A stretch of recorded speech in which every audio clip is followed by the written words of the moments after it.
It's time for Tycoons of Small Biz, spotlighting the true backbone of the American economy, the true tycoons of business in America, the owners, founders, and CEOs of small businesses. The show's hosts, Austin Peterson and Landon Mance, are registered representatives of Lincoln Financial Advisors Corporation, a broker-dealer member SIPC, and registered investment advisor. The views expressed by your hosts, Austin and Landon, are not necessarily the views of Lincoln Financial Advisors. Let's lean in as Austin and Landon connect with this week's Tycoons. Good afternoon, Tycoons, and welcome to this episode of Tycoons of Small Biz. Austin Peterson here with co-host Landon Mance, and we are excited today to have in studio with us Eric Stoffers, CEO of Bio Accelerator. And, you know, Eric has one of the most interesting backgrounds I think I've ever seen in an entrepreneur. So we'll let him tell his story a little bit about, starting in restaurant management, then moving to a real estate investment trust, and now currently a stem cell therapy company. So Eric, welcome to the show. Thank you very much for having me. I really appreciate it. It's an honor to be associated with you guys. And anytime you're associated with the word tycoon as a CEO, it's kind of cool. So thanks. It is, and we put a lot of effort and thought into coming up with the name, and I felt that it was the right name for the show. And, the whole reason we do this show is to highlight small businesses throughout the country. Most people think about Amazon and Facebook and Microsoft, and, those are the companies that people think of as CEOs that are tycoons. But the reality is 99% of the businesses in this country are small businesses. And there are some very, very talented CEOs and other executives in these businesses, as well as owners and founders that have founded these great businesses. And so we look forward to highlighting yours today. Cool. Yeah, very cool. Again, pleasure to be here. Thanks for the invite. Yeah. So, we're going to start off with something that's kind of close to home for me. You mentioned, some professional athletes that use your services. So there's, Chuck Liddell, Reuben Foster, and Jim Mcmahon is what you mentioned specifically. And we're going to ask you why those athletes use your facilities. But before we jump into that, I just wanted to give you my background on Jim Mcmahon. So Jim Mcmahon was a childhood hero for me. And then he broke my heart when he left for the NFL and said the best thing about Brigham Young University was seeing it in his rearview mirror as he pulled away.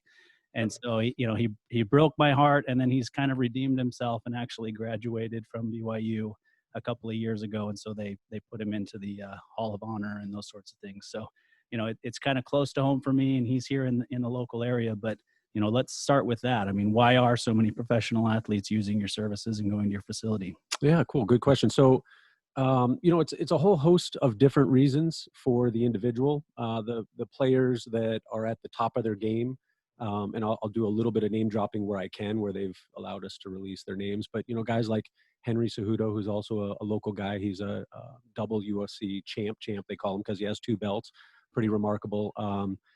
Guys like him that are still at the top of their game are coming to us to heal from an orthopedic injury, or what they may not say or may not be allowed to say because of USADA and some other rules is that it's also a little bit of a secret weapon in the sense that it gives people a rejuvenation factor that allows them to heal quicker, feel better, faster, stronger, more energy.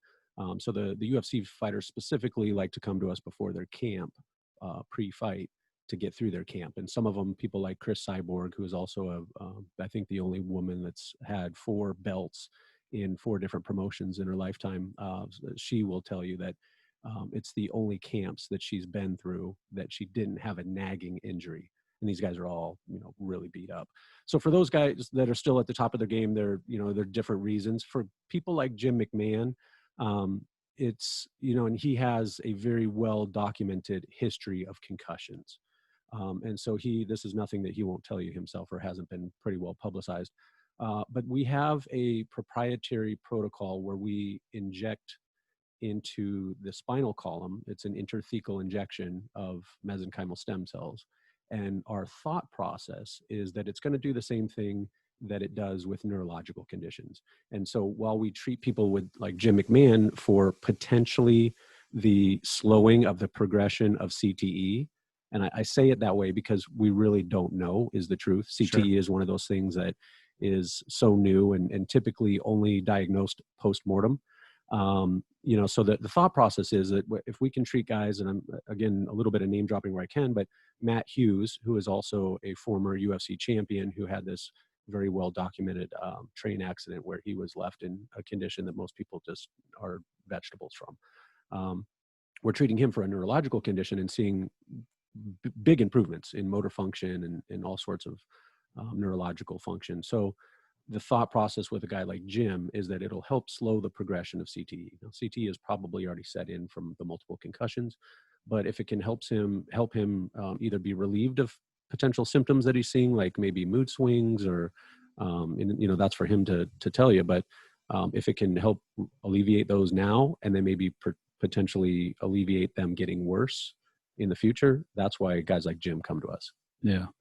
I think that's interesting, and we try to stay in touch with all of our guests, quite honestly, but I know for sure that all want to stay in touch regardless, just because I also sit on the advisory council for the Brain Injury Alliance of Arizona. And it's just crazy to watch all the different things, whether it's traumatic brain injury or anything to do with the brain. And if there's something that you guys are bringing to the table that can help these people, it'd be great for me to understand and know more about that, and connect the right people. So I'd love to go further on that, maybe offline here, but we also do a lot of work, and I don't think I put it in the introductory email set of questions, but we do a lot of work with vets also, because they're exposed to multiple concussion, multiple traumatic brain injury, even just from training rounds. Right. It's not even seeing combat. So they're, sometimes hundreds and thousands a week of small multiple concussions. So PTSD and those symptoms coincide with concussion as well. So we do a lot of philanthropic work with those guys. Yeah, that's great. I mean, veterans is something very close to my heart as well. My brother's a veteran, and he actually had a medical release from the Marines way back in the day. And so it's really what kind of put him on the trajectory that he's been on throughout his life. He's just a year younger than me. So, we've butted heads over the years, but we're trying to figure out and have kind of in recent years figured out how to be better friends. And I've learned from him what the Marines taught him, which has been fantastic for me. And I've always had, great respect for the military, and anything that you're doing to help them is even better. So. Yeah, in my personal life, I do a little bit more in the sense that I donate to a couple of really good organizations that help vets get back to better brain health. And even, there's some really cool organizations that are doing stuff. We're on the science side for my business, right? Sure. But there's another piece of it that's more holistic. And there's a lot of vets that are also seeking help through, more natural things like cannabinoids or psilocybin or even ayahuasca, which is pretty interesting. Yeah. So tell us about the organizations real quick. I mean, I know it's not in the list of questions, but we'd love to hear. Heroic Hearts Foundation is a really good organization. They typically, and I actually went on a pretty neat retreat with them. I've sponsored several groups before, and so they invited me at one point to come down with some of these vets and actually see the experience. And so we went to Peru, and we did some ayahuasca together with a group of vets, which sounds like a bunch of dudes in the jungle getting high. It wasn't that. I mean, there's a component of it. Yeah. That definitely wasn't the purpose. It was guided by a shaman that, had been doing this for a very long time, trained by thousands of years of shaman that were doing it specifically as a coming of age ritual, or, becoming a man ritual. And then also instead of having a counselor to talk to, this is kind of the ritual that you go through. But I watched specifically 3 or 4 guys that, had some pretty intense experiences on the ayahuasca and recalling some of the traumas that they had gone through. And, there's a part of me at the beginning that felt really bad, because I was there, living a pretty sheltered life in the sense of what I was hearing from these guys. And, at the end of the day, everybody can learn something from the experience, but I learned more from their experience and watching them go through growth in a very short amount of time. So it was pretty neat. But anyways, that was a good organization to stand behind. Yeah. Hey, Eric. Yep. Can you just for those of us that don't know, what exactly is ayahuasca, and what effects does it have on you? Can you just kind of very briefly just tell us a little bit about what that is? Yeah, cool. Shoot, my mom's listening, so I didn't think we were going to get into this, but no. So I mean, look, guys, it's something that you don't mess around with. It was something that I went into because I had sponsored vets before, and I knew it was powerful, and I wasn't ready for it. It is a root from the Amazon, and there are different variations of this root around the globe. There's something that's kind of similar here in the West that is a cactus. It's not peyote, but it's something kind of similar. But the real ayahuasca is a root that is derived, just from a plant, but it's a root that'll grow up the side of a tree, and it's, 20 inches thick, and it looks like a python at the beginning, and then it, goes to where you can't see it anymore. But you chop this root, and you boil it essentially, and you boil it with this other leaf. But what it does is it essentially, is it the DMT? I can't remember the acronym, but it gives you a hallucinogenic type experience. So, I would say it's, mushrooms times 1,000, but in a spiritual way, not just a hallucinogenic way. Again, it's not anything that I would recommend to anybody really, unless you're doing some real work. And that's what, these shaman call it, is it's real work, and you have to be guided, and it's really nasty in the sense that it creates a really violent purge in a lot of cases. So it's not a recreational thing at all, but it does put your body into this hallucinogenic, for lack of better terms, high, that starts to uncover these things about yourself and where you want to be in life, or what you've done in the past, and you actually end up working out some of your psychological wants and needs. Very interesting. Closest I get to that is prickly pear ice cream from Topo on Gilbert Road in Gilbert.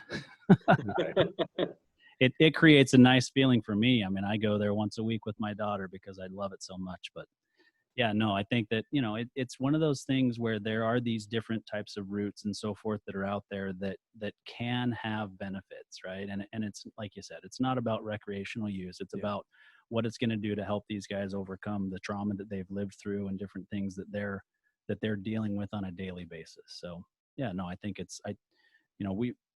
I think that there are things here on this earth that we use when we should use them in the proper way. And in this instance, I think it's the right way to use it. I will tell you that, the shaman, so, our group was derived more of vets, and there was a couple of professional athletes in there as well. But the shaman, in having side conversations, they do a lot of business with CEOs and multimillionaires and even billionaires that are doing it for growth and for work. It's not, again, it's not about getting high. Yeah.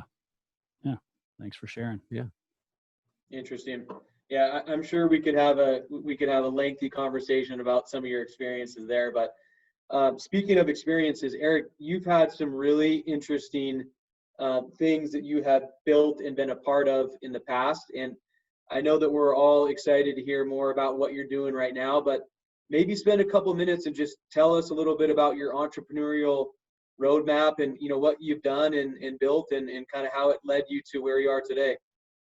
Okay. Yeah, great. Happy to tell the story. And, it's kind of funny when you ask, because as I reflect on it, I was just living, I was just doing what I was doing. But it is a interesting trajectory in the sense that I'm in the medical field now. I have to preface all this by saying I'm not a doctor. I'm not a scientist.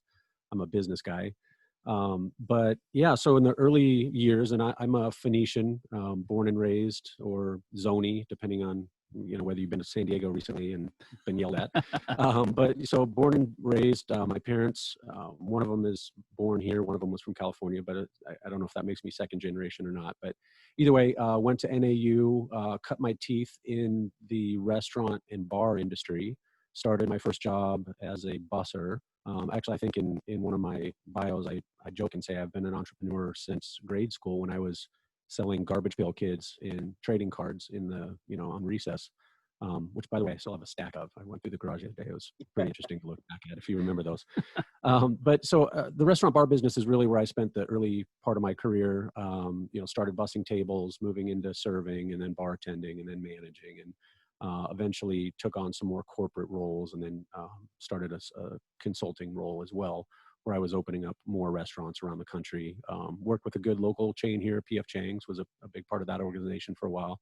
And then, some other restaurants. But so that was certainly where I got to know people, where I got to understand, different markets and how to really just how to communicate with people, because you deal with all walks of life. I think that, and I tell my daughter this, I think at some point in your early career, you should be in the restaurant business at least for a year or something. But so after I transitioned out of the restaurant business, I had been a realtor for quite a few years, doing some private sales while I was in the restaurant business. Sometimes I would meet people through the restaurant, or mostly it was, myself, friends and family. Had a couple of fix and flips, or, a couple of rental properties on my own. So that was really the majority of my experience up until that point. And then the recession came, 2007. And, that was not just identified by me, but identified by a lot of investors, that was a good time to buy, especially here in Phoenix when our homes were 40 to 60% under value. You couldn't build them for what we were, buying several of them for. So I transitioned into putting together investment portfolios. I mean, it was started with a couple of single family home rentals, 2, 3, and then expanded to 5, and then 10, and then 15. And then I teamed up with a group here locally that was doing the same thing, just on a bigger scale. And I started working through their organization. I mean, it was kind of ours, it was more theirs, but, going from a acquisitions director to more of a corporate role. And then I also started in venture capital with the REIT, because a big component of the REIT is continuing to, have the capital coming in and buying bigger portfolios, or buying and selling. That was part of it. At that time, it was buying and holding, but, eventually end up selling. So I kind of really excelled in that piece also. So I wasn't as much doing the real estate that I had hoped. It was more of a managerial role, and then raising capital, and then turned into C-suite, and we took the company public, and everything was great. And really what happened was I was helping a friend co-list a property in Cabo San Lucas.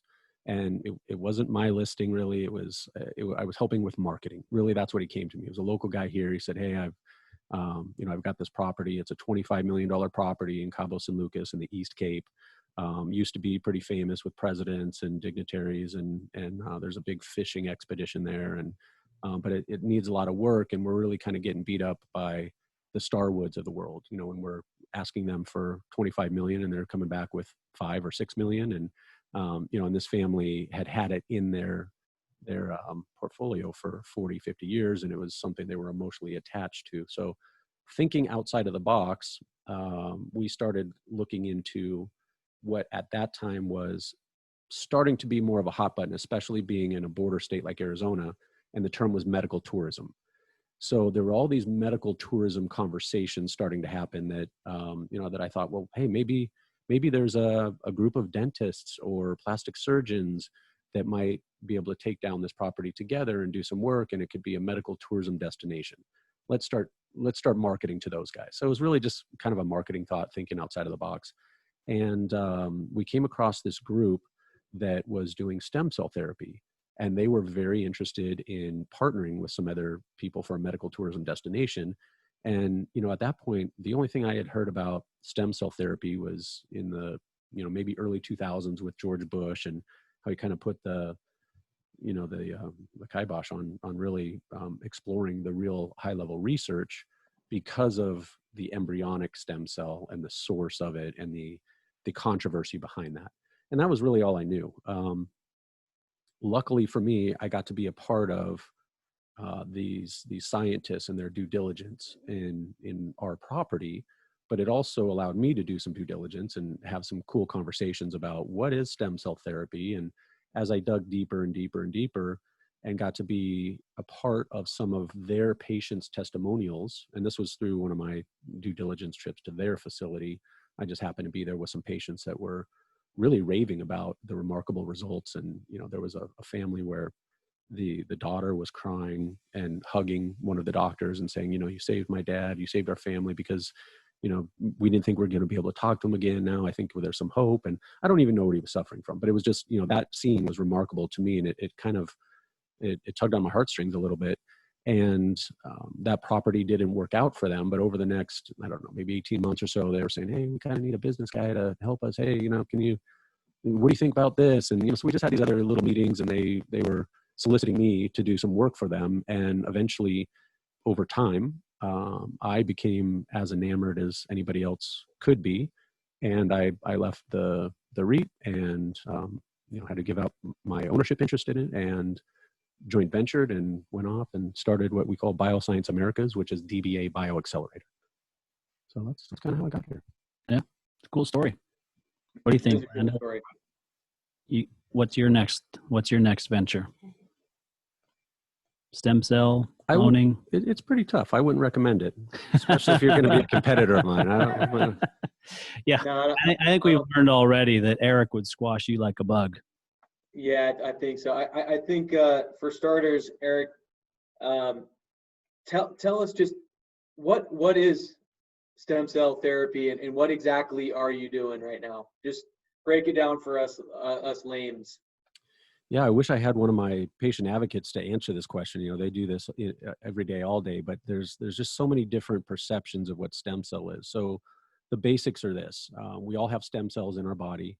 They're the cell that is able to continuously divide and replicate to essentially heal what it's supposed to fix. Now, it doesn't heal everything. It's not a 100% miracle, but over time, that cell, just like basically everything else in your body, slows down in its differentiation and its dividing. So it doesn't stop totally, but it just slows down.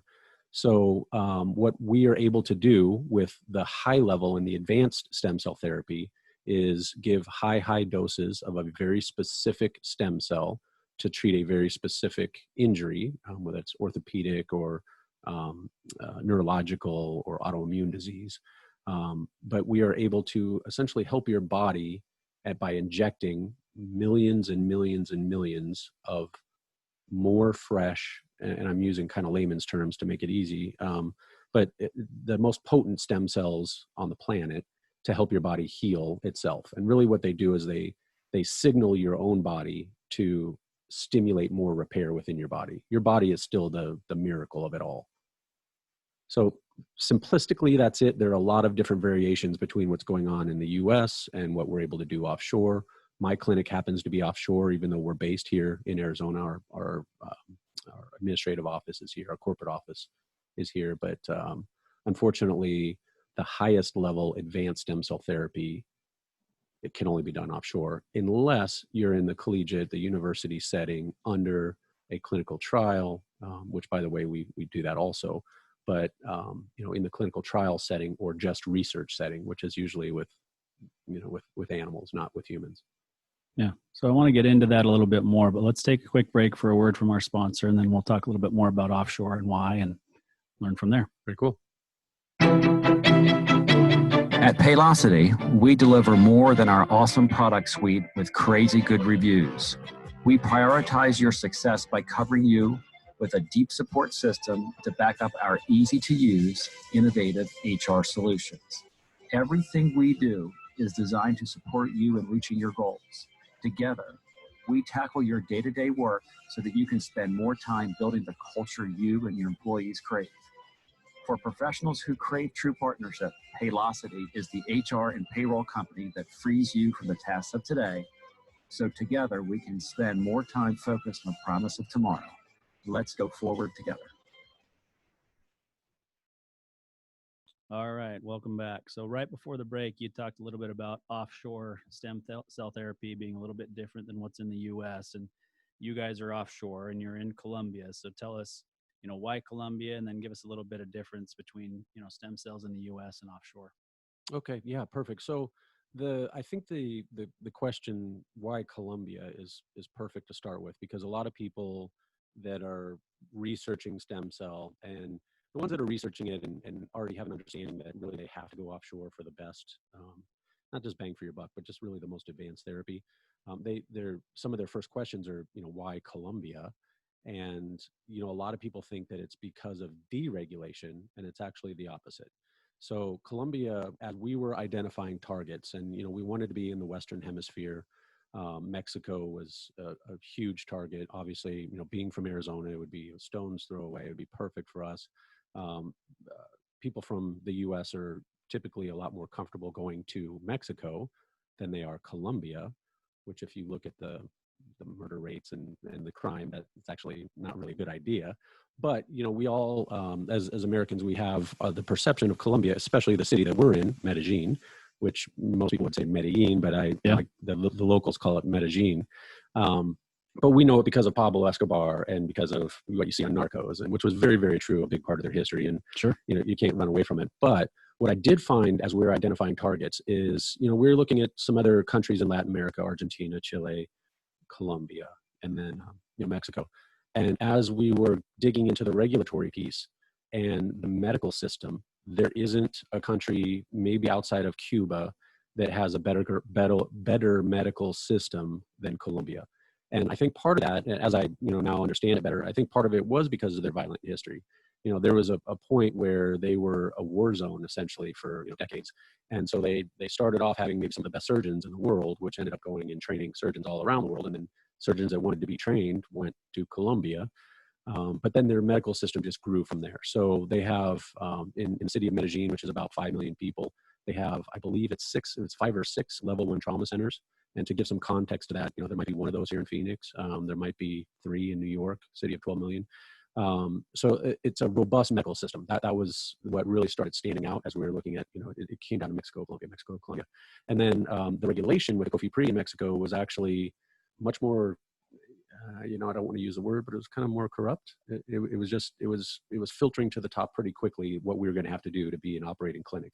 Yeah. And it was handout, and it had nothing to do with the legitimacy of your organization or your science or the treatment of the patients. It was, how much are you going to pay me? So that really, turned me off pretty quickly. So that made us dig into Colombia a little bit more. And the regulatory piece there is much more stringent even than the US. You cannot put a clinic like we did in the US, or you could put a clinic here with essentially having a doctor sign, a paper, submit it to the state and say, hey, I'm opening up shop. Here in the US, done, easy.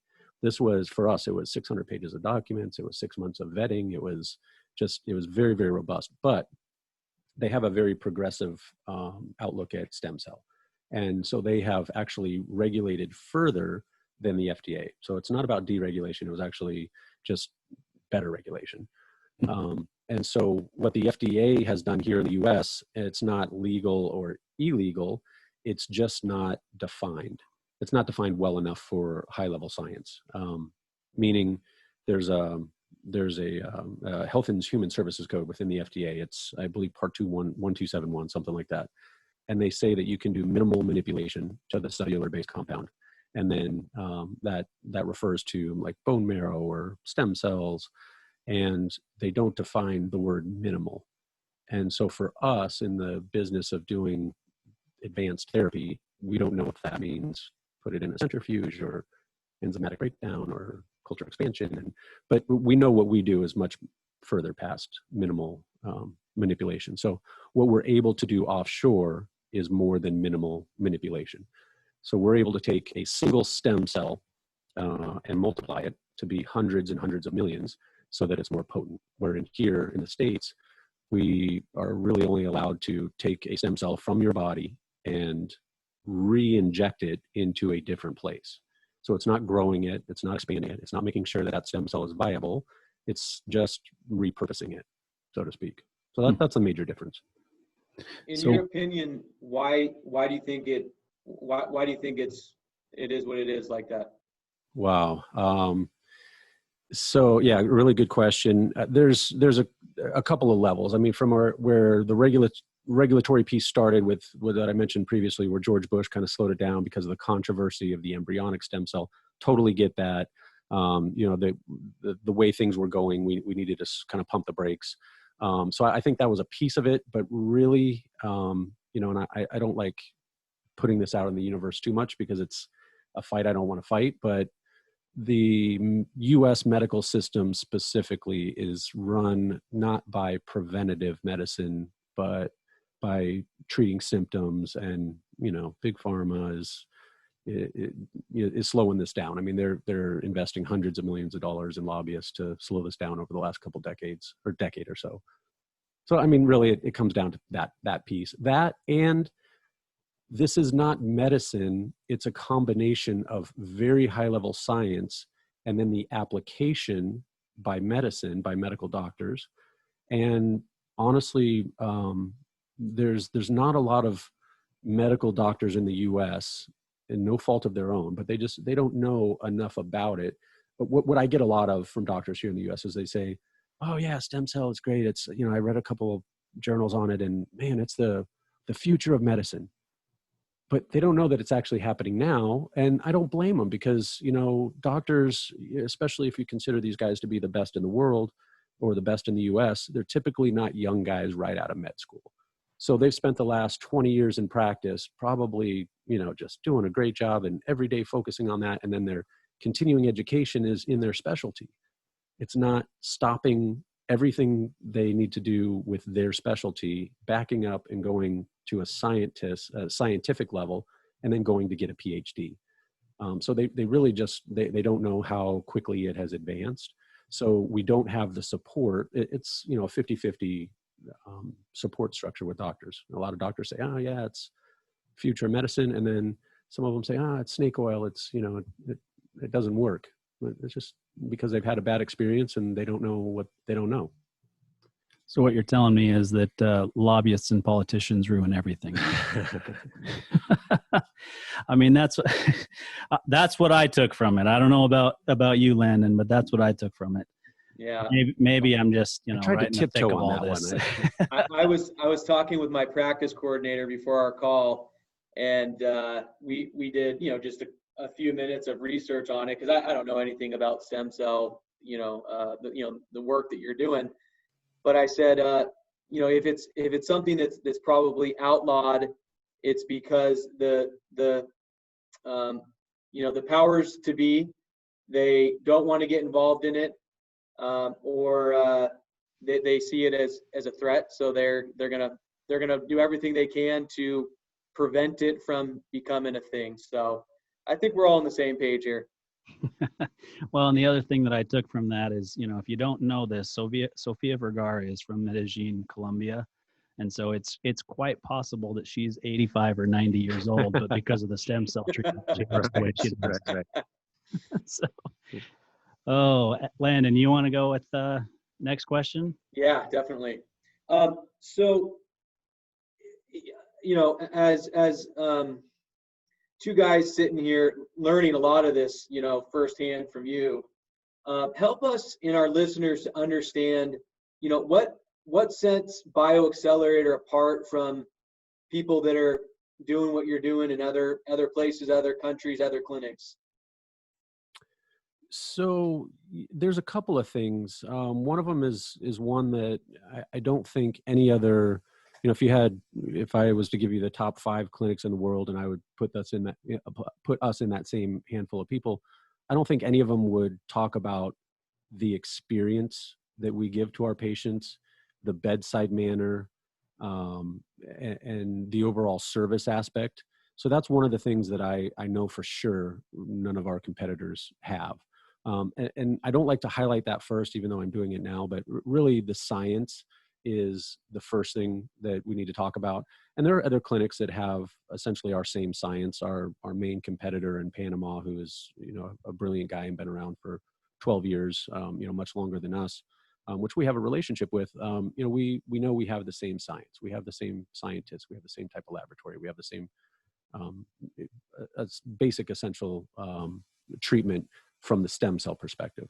What he doesn't have, or some of the other competitors don't have, is they don't also combine that with the high-level medical piece to do the more invasive applications, to be more specific, especially relating to orthopedic and neurological. So whereas they will just do stem cells and they have a great laboratory, great PhDs overseeing the science, great science, they'll just inject it to you in an IV. And a lot of times you get great results. So you can't blame them. It's easy, done, non-invasive for the patient. See you later. Have a nice day. And that's all fine and good. But I think one of the reasons that the higher level athletes have kind of turned us into their premier destination is because we take that simple IV, and yes, of course we do that also, but we also have very specific targeted injections for orthopedic issues. And we have pioneered things like the CTE treatment for those athletes. And it's athletes that don't even know if they have CTE. They figure, yeah, I probably did. I've had plenty of concussions or stingers or whatever they call them. So those are some things that set us apart in the orthopedic side. But going back to the service piece, it was really important for us at the beginning, for me specifically, to find a group of doctors that were not only had the best resume. So we have neurosurgeons that have their fellow in spine, and very specialized, very high level, highest level doctors in the world. And for us, it was also important to find those same doctors that not only understood stem cell, which drastically narrows that bucket pretty quickly, but then also had some pretty neat bedside manner. Which is something that we don't have a lot of in the US anymore. And gosh, I hope doctors are not taking this as a bashing session, because I work with doctors every day. I love doctors. I'm not a doctor. I would never put myself anywhere near their category. But the reason I'm saying this is because our patients say it every single day. When we're asking patients for testimonials, and the ones that are gracious enough to do it for us and put it on video or put it on their social media for their friends and family or whatever, it's a very, very common theme for them to say, wow, I can't believe that these doctors spent so much time with me and they really cared. I had a doctor sit there and do a physical examination, and it took 2 hours. And then they stayed with me the rest of the day to watch me walk and make sure that that they were really diagnosing me, in the way that I should be.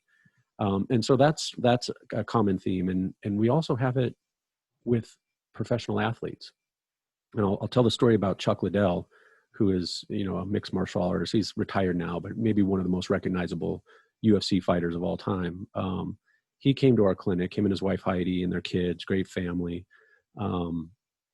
He was doing stem cell for all sorts of orthopedic issues. As you can imagine, he's pretty beat up. But he talked about this on a podcast recently, and I'm glad he did, because I didn't really realize this, but he was down there for also some back issues, and our neurosurgeon and our spinal surgeons and orthopedic surgeons, sports doctors, they all kind of gather around, and not just because he's Chuck Liddell. We do that with all our patients. But they were looking at his images and they said, wait, you've got a problem. You need surgery. This stem cell is not going to help you at all. You need surgery for this. How is this not been caught by another doctor? And they weren't putting down any other doctors, but it was just kind of like obvious to them. And so, and Chuck said, hey, I've got access to the best doctors in the world. I'm in LA. I've been a UFC fighter forever. I don't know why. Let me get a second opinion and go back to my guy. And they did. They went back to LA, and somebody said, oh my gosh, yeah, I don't know how we missed it, but yeah, let's get you in there. Let's get your surgery right away. So we hear that kind of thing too. And I obviously use Chuck Liddell because he's recognizable, but that happens to our regular patients all the time. So it's that level of service, really, knowing intimately about my organization that I know sets us apart that nobody has. But from a scientific side, nobody here in the US can touch us. Yeah, interesting. So I can just briefly, I just kind of want to give you some kudos for that, because my wife and I, we just had our twins about 2 months ago. But we were trying to have kids for over 5 years. So we have dealt with dozens and dozens of doctors and practices and medical staff and tests and procedures and medications and you name it. But our latest doctor, he was our high risk doctor once we got pregnant. And the first day that we walked into his office, he tells my wife, pull your phone out right now. He forces her to put his personal cell phone into her phone, right? And he says, you call me or you text me 24 hours a day, 7 days a week, if something feels weird, you stub your toe and you fall on your side. And I don't care what it is, but you call or text me anytime you have a thought, a question, a concern, anything. And I will tell you, his bedside manner was unlike anything that we have experienced, and it made it an actual experience going to a high risk doctor sometimes twice a week towards the end of the pregnancy. So I can affirm what you are saying. There are not a ton of medical professionals that really focus on that bedside manner, but he did, and it made a huge difference in working with him. All the difference in the world, right? And we take it a step further than that, even in the sense that, there are other companies, and I've talked about some of our competitors that, they'll give you the shot of the high level science. And if you're just looking at it from a science perspective, it's top notch. But we also know that your mind is a very, very powerful thing. And stem cells and all of the cells in your body are affected by things like stress. And when you're traveling to a different country and you're wanting to be treated from an ailment that you've been suffering from, your body and your mind are already on a high level of that anxiety and stress. That could be a detriment to the stem cell therapy. So we have other programs that I didn't talk about, but there are other supportive therapies that we do that other clinics don't do, that help get you into a better state and a better state for your body to accept high doses of stem cells. So kind of from a competitive advantage, but to dovetail off what you're saying, it really makes a difference just on the attitude of the people around you. And our staff is exceptional at that. And not because we've really had to train them. I mean, I think my restaurant background helped in that hospitality piece, but it really wasn't me. It was just them as a nurturing, just great bunch of people. So it does help. It's cool. Yeah.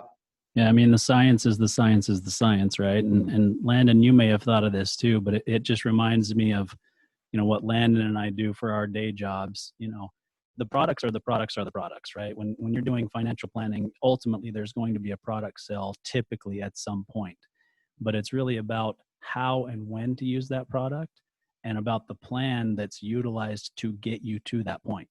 And that's where so many people that do what we do miss the boat, is they're leading with a particular product and trying to fit a square peg in a round hole, for example, sometimes.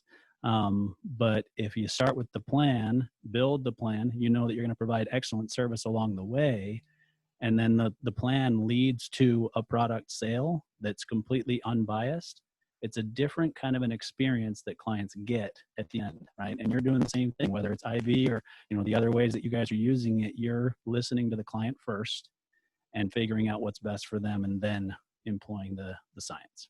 Yeah, exactly. If you look at it from a sales perspective, it's a really tough sell. So it's a much more of a consultative sell, and, putting together that package and having kind of people come to us. Luckily we have the high level science where people that educate themselves, they end up finding us and a handful of people. But yeah, it'd be a tough deal to try to push people into going to do experimental medical treatment in Colombia, in Medellin, that was at one point the most violent city in the world. So it's not anything you can really push people to. Yeah, absolutely. So let's take a quick break for another word from our sponsor, and then we've got a few more questions for you. You okay to hang out for a bit? Yeah, I'd love to. I'm having a great time. Thanks. You're an established local company or a brand new startup, you can count on GBS to be part of your family. We're not just any benefits consulting firm, we're GBS. We have nearly 30 years of experience in group benefits, a strong sense of purpose, and it shows. GBS, believe in something better. gbsbenefits.com. All right, welcome back. So before the break, we were just talking about, the science is the science, but, tell us more about the science. I mean, what should people really know about stem cell therapy and the immune system, for example? Perfect. So one of the things, if you're interested in stem cell therapy, one of the things that you'll find in your initial research is that there's several different sources of the stem cell. The stem cell can come from adipose tissue, which is typically just your fat, really. So it's what you see here in the U.S. is a very light liposuction procedure. even though you call it light, it is still invasive. They're still slicing you open and putting a cannula in you and sucking fat off that was stuck to your skin. So it is painful. The other source, the other major source is from bone marrow. And as you can imagine, that doesn't feel good either. Typically, you have to do a lumbar, or not a lumbar puncture, but a puncture in your hip to pull out bone marrow. Now there's a bone marrow deficiency where it should have been. So, but those are typical sources that you see here in the U.S. And not taking anything away from either one of those sources. Once you isolate, or not even isolate, but what we do is we isolate the MSC. I'll talk about that in just a second. But the mesenchymal stem cell, the acronym is MSC. It used to stand for mesenchymal stem cell. Now it's medical signaling cell. So that's kind of changing. But nevertheless, the acronym is MSC. When you're getting it from bone marrow and adipose tissue, it's still an MSC. It's still a live, healthy, viable cell, which could be good for some issues. Typically, we don't see them being most effective with severe conditions that have progressed and are pretty bad. But if you're using those type of sources for lighter issues, maybe early onset orthopedic issues, there's some real efficacy behind it. And that's what you see here in the US. The problem with both of those extraction sources is that, number one, they're painful. There's a little bit of a recovery time. But the biggest problem is that you're taking that MSC from your human body, which is fine. But, in my case, it'd be in your early 40s. And, a lot of our patients that we see, they're guys and gals that want to be on the tennis court still and golf course still. And they're in their, retirement golden years. And, so in their 60s and 70s. And what happens to that stem cell, like I mentioned earlier, is it stops dividing as rapidly as it used to. So whereas a brand new stem cell derived from a baby, from an umbilical cord, just born today, that stem cell will double every 24 hours. And when it doubles and doubles and doubles over 30 days, that's almost 1 billion cells from that one stem cell. If you get to a guy that's in his 30s, that slows down to every 48 hours. And the difference there is now after 30 days of that 35, 36-year-old stem cell, it slows down, and now it's only doubled over 30 days to just over 30,000 cells. So you have a difference of 1 billion cells and 30,000 cells. That's a big, big difference. Now, those 30,000 cells still might do something, especially if you repopulate it, inject it in your knee, and you're having light knee issues. Yeah, you might have complete relief from that. And then you can imagine as you get into your 60s and 70s, those stem cells slow even more. So you're looking at a treatment that is just not that effective. So what we do is we take a mesenchymal stem cell, we isolate it, we drive it from the umbilical cord. So again, non-controversial. This is not embryonic. This is a healthy mom, healthy baby going home, living healthy lives together. The mom donates the cord to science. And the testing process, it's not like they just say, oh, hey, I'm going to make this decision in the delivery room. This is something where they sign up with us right at the beginning of their pregnancy. And we test the mother, we test the family. We have a complete history on both sides of the family. Both, mom and dad are, there's very strict exclusion criteria. So we do not allow the majority of people to even get into the program. But nevertheless, when they are at the delivery stage, we have our physician, it's our nurse that goes in, and their OBGYN can't even handle the cord. It's specifically for us. It has to be very pristinely taken care of, quarantined immediately, sealed perfectly. So anyways, the point is that that's where we would get our stem cells, our mesenchymal stem cells, from the wart and jelly piece, which is like a 2 inch by 2 inch piece. In the, we're so specific where, we could have a 2 foot long cord, and we take the wart and jelly piece, which is 2 inches by 2 inches, because we know that the MSCs in that area do a specific thing. They differentiate exactly how we want them to. They proliferate faster than any others, and they divide faster. So we will just take that, and that's where the science comes in. So we have a very highly technological scientific lab in our facility also. And what we do is we culture expand those cells. So essentially that's just helping them divide. So we purify them, then we culture expand them.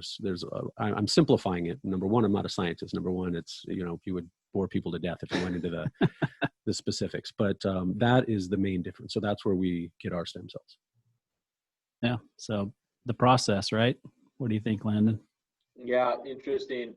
Like I said, we had our twins a couple months ago, and they both had something called fetal growth restriction.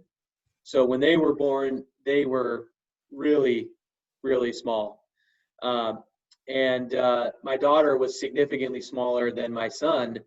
And when they were both, or after they were both born, our doctor actually, physically held up the umbilical cords, and we got to see the difference between the two of them. And my son's was twice the thickness of my daughter's, because she had severe fetal growth restriction and he just had it on a more minor level. So, but that donating the cords, to science or a cause like yours, that was never even mentioned or brought up or suggested. I mean, it was never even an option on the table.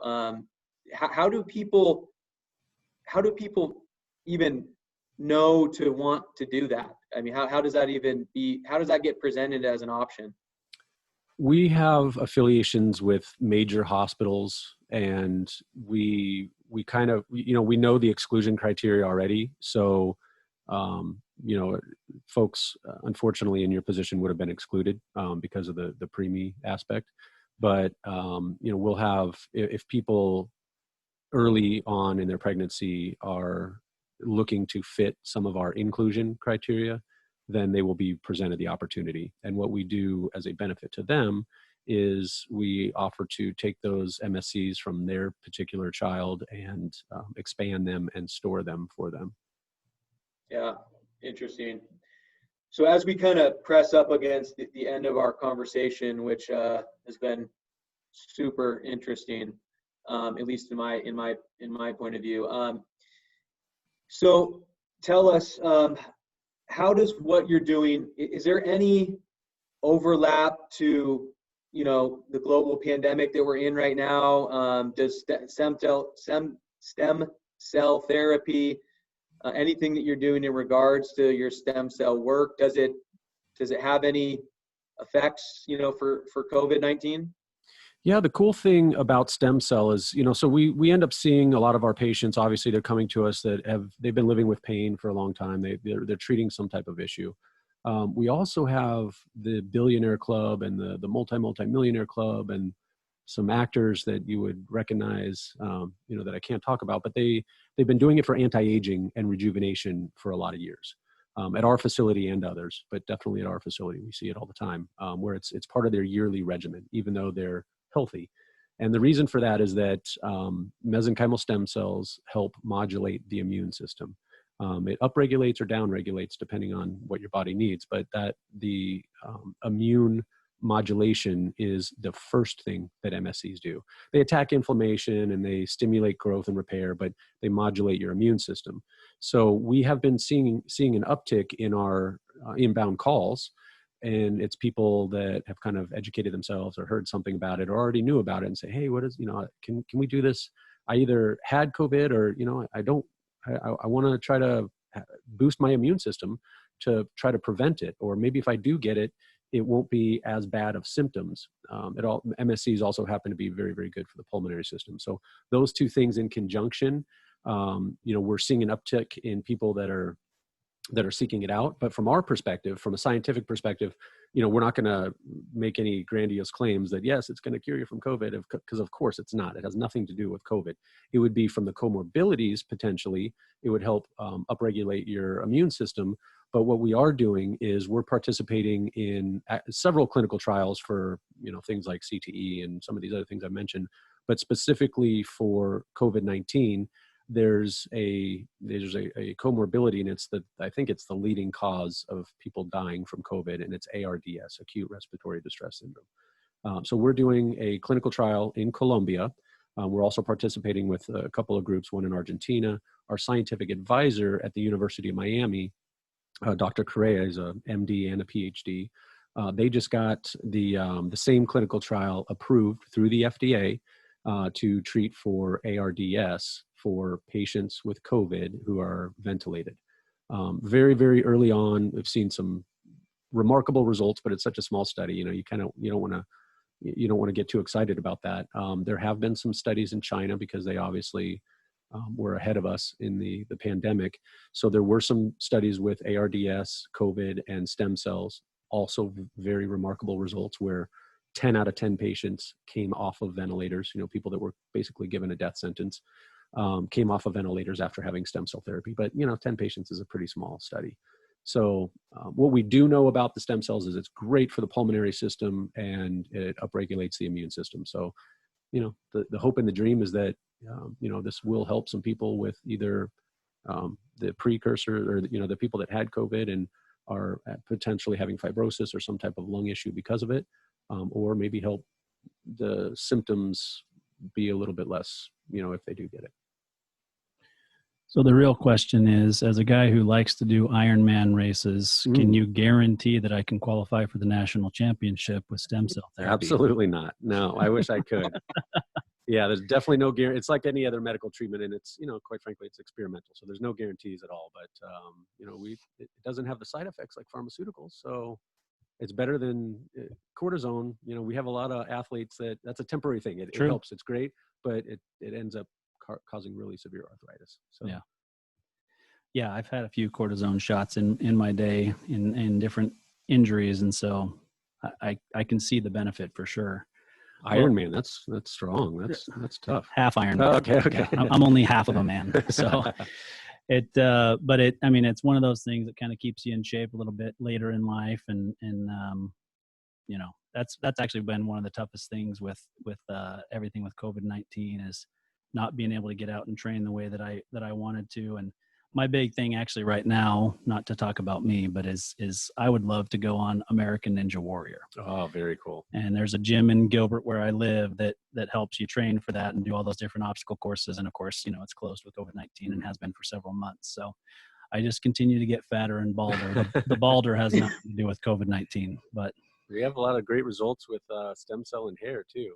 Oh, geez. Not after it gets to your point. I'm sorry. He's sir. Just speaking. He's just wow. So he set me up for that. He thought, I'm going to make him think like he's got a sale here. And then all of a sudden he's like, nope, you're too far gone. Oh my. Yeah. Well, I got go ahead. Quick closing question for you, because I know I'm thinking this, so I'm thinking that some of our listeners may be thinking this as well. So you spoke to helping, celebrities and people that have vast resources. Can you give us a price range? What does it cost to come down and to do this kind of stuff with you guys? I mean, just generally speaking. Yeah, good. Yeah, great question. I'm glad you brought it out. I didn't think of it, but so it isn't inexpensive. You're looking at somewhere between $10,000 and $40,000. And I know that's a big gap, but we treat people with minor orthopedic issues, guys that just want to be out on the golf course or rejuvenation. And then we treat spinal cord injuries, which, we've taken paraplegics that are now, have level recoveries and control their bowels and bladder and limited mobility. And so it's some pretty remarkable stuff. They're never going to be doing Ironmans or anything, but that's when you get into the higher level protocol of somewhere around 40,000. Unfortunately, not covered by insurance. The cool thing is that it really turns out to be a pretty nice vacation because most of the treatments are fairly not invasive. So we have these programs, and if you go to our YouTube channel, you'll see a lot of our patients end up doing extracurricular things like paragliding, and there's some really cool things around the city. So it's kind of, it's a little bit of a mini vacation too.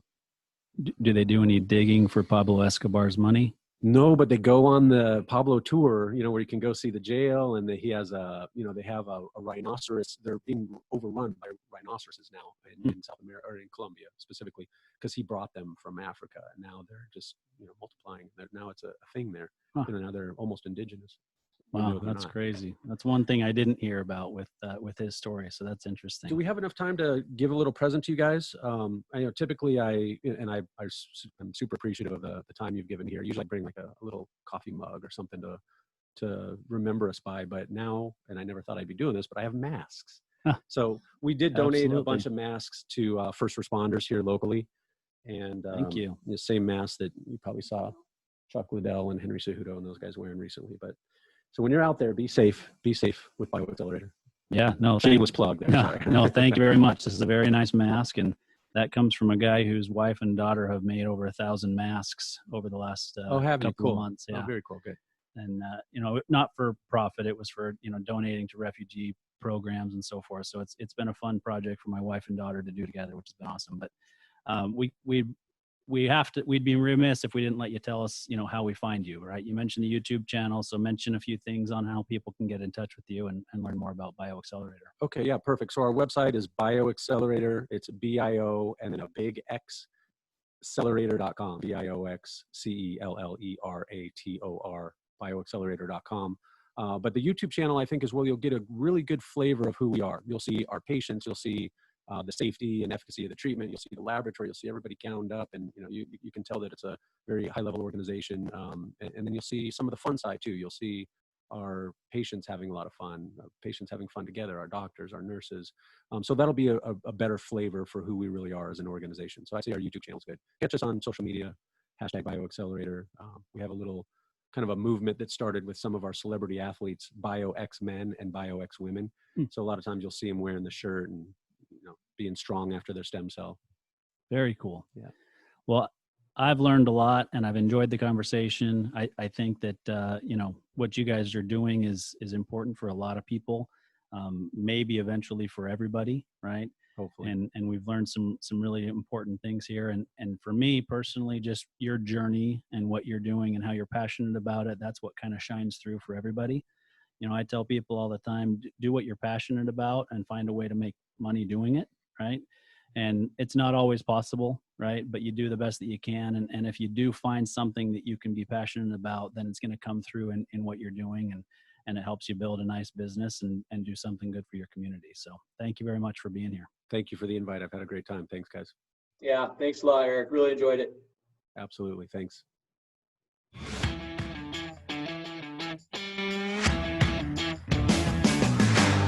You've been listening to Tycoons of Small Biz, proudly hosted